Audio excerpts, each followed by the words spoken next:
time to get a bit mega.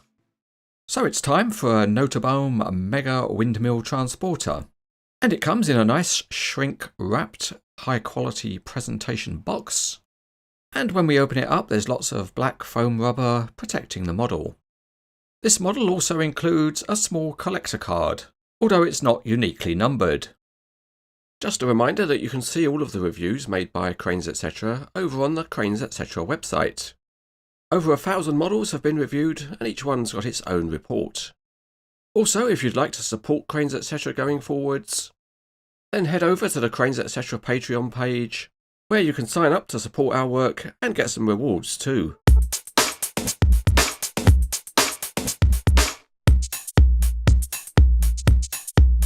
To get the Mega Windmill Transporter ready for the road is a little bit more complicated than the usual truck. And the first thing to do is to interlock the two lift adapters. That's a little bit tricky to do because you basically need one of the lift adapters to clamp the other one. But once you get it done, it's quite a secure connection. You can stabilise the dolly at the front with a couple of legs. And that allows us then to reverse up the tractor to interlock the fifth wheel and the kingpin. And as usual, when the connection's made, clunk click does the trick. After that we can rotate the two legs, and with all the cabling nicely tidied up, we're ready for the road.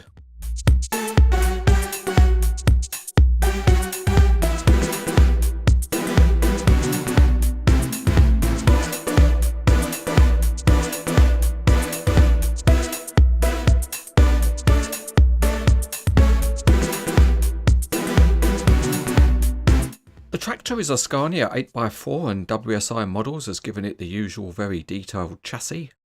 And the cab is detailed and looks great because it's in the colours of the Scottish haulage company McFadyens. And a particularly pleasing aspect is the very high quality graphics. The cabinets behind the cab are also highly detailed. The detailing of the two parts of the trailer is also excellent. Looking underneath, the axles are nicely modelled, there are tanks, and also the tyres have a good tread pattern. All around there are small graphics which add to the authentic look, and there are plenty of hoses too. Each half of the trailer has a plastic generator set.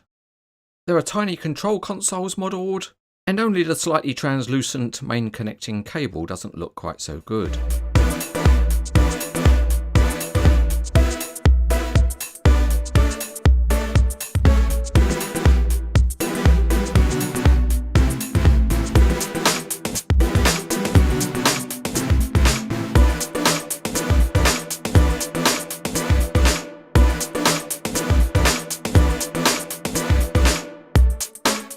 We will begin by getting the Scania out on the Cranes Etc. superhighway, and it rolls nice and freely in a straight line.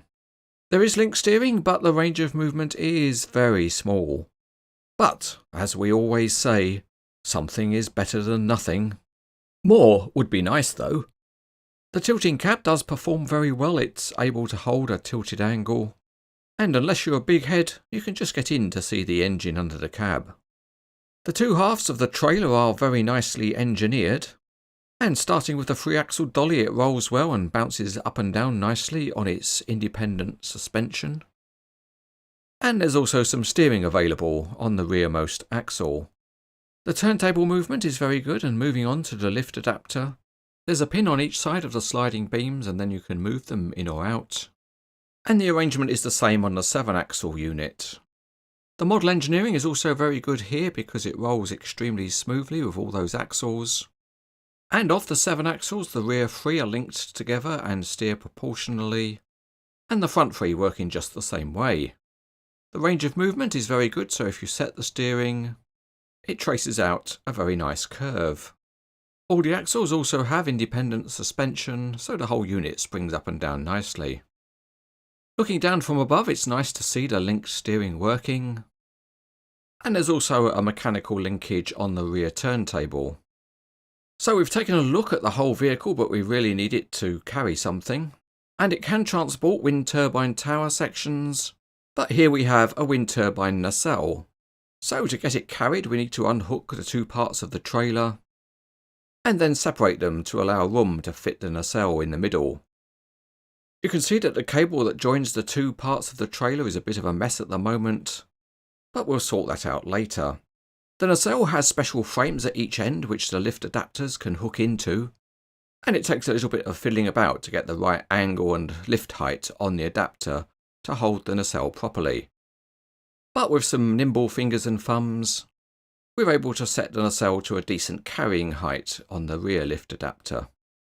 Let's move to the front, and there is another feature available, and to make sure the hydraulic ram is kept at the right extension to hold the pose, you can insert a steel pin into the ram jacket, and then that locks the extension.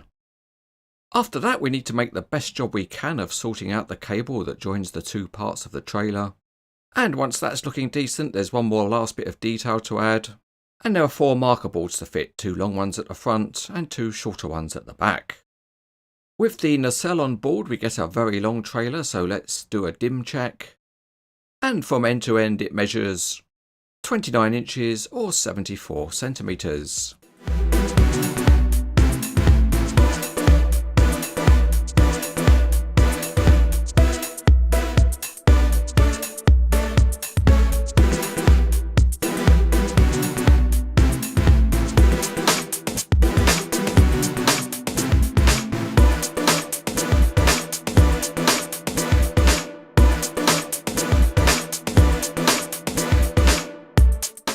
This is another very well presented, high quality mega windmill transporter from WSI models.